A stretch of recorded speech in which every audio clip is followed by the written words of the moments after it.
update ng bayan, maasahan anumang panahon. Magandang hapon po sa ating lahat. Narito ang update sa lagay ng panahon ngayong April 1, 2024. Literal na mainit ang salubong natin sa Abril ngayon. Maaliwalas at mainit na panahon ang inaasahan sa bansa at may tiyansa lamang ng ilang localized thunderstorm. Posibleng maging napakainit sa northern at central Luzon. Ang easterlies galing sa Pasipiko ang patuloy na nakakaapekto sa malaking bahagi ng bansa.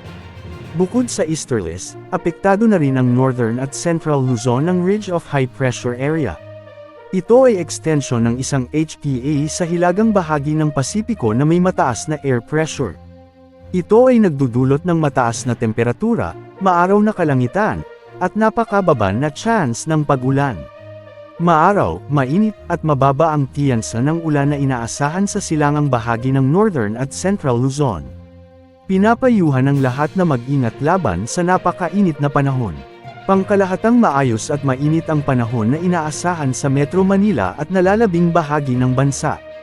Posibleng may ilang mga pag-ulan muli, lalo mamayang hapon at gabi dahil sa mga localized thunderstorm. Nananatiling mababa ang chance na may bagyo na makakaapekto sa Pilipinas hanggang sa weekend. Ngayong araw asahan naman na magiging mainit pa rin ang mararamdaman sa maraming lugar lalo na sa Apari, Cagayan at Catarman, Northern Samar na posibleng umabot sa 43 degrees Celsius ang heat index, 42 degrees Celsius sa Pili, Camarines Sur at Zamboanga City.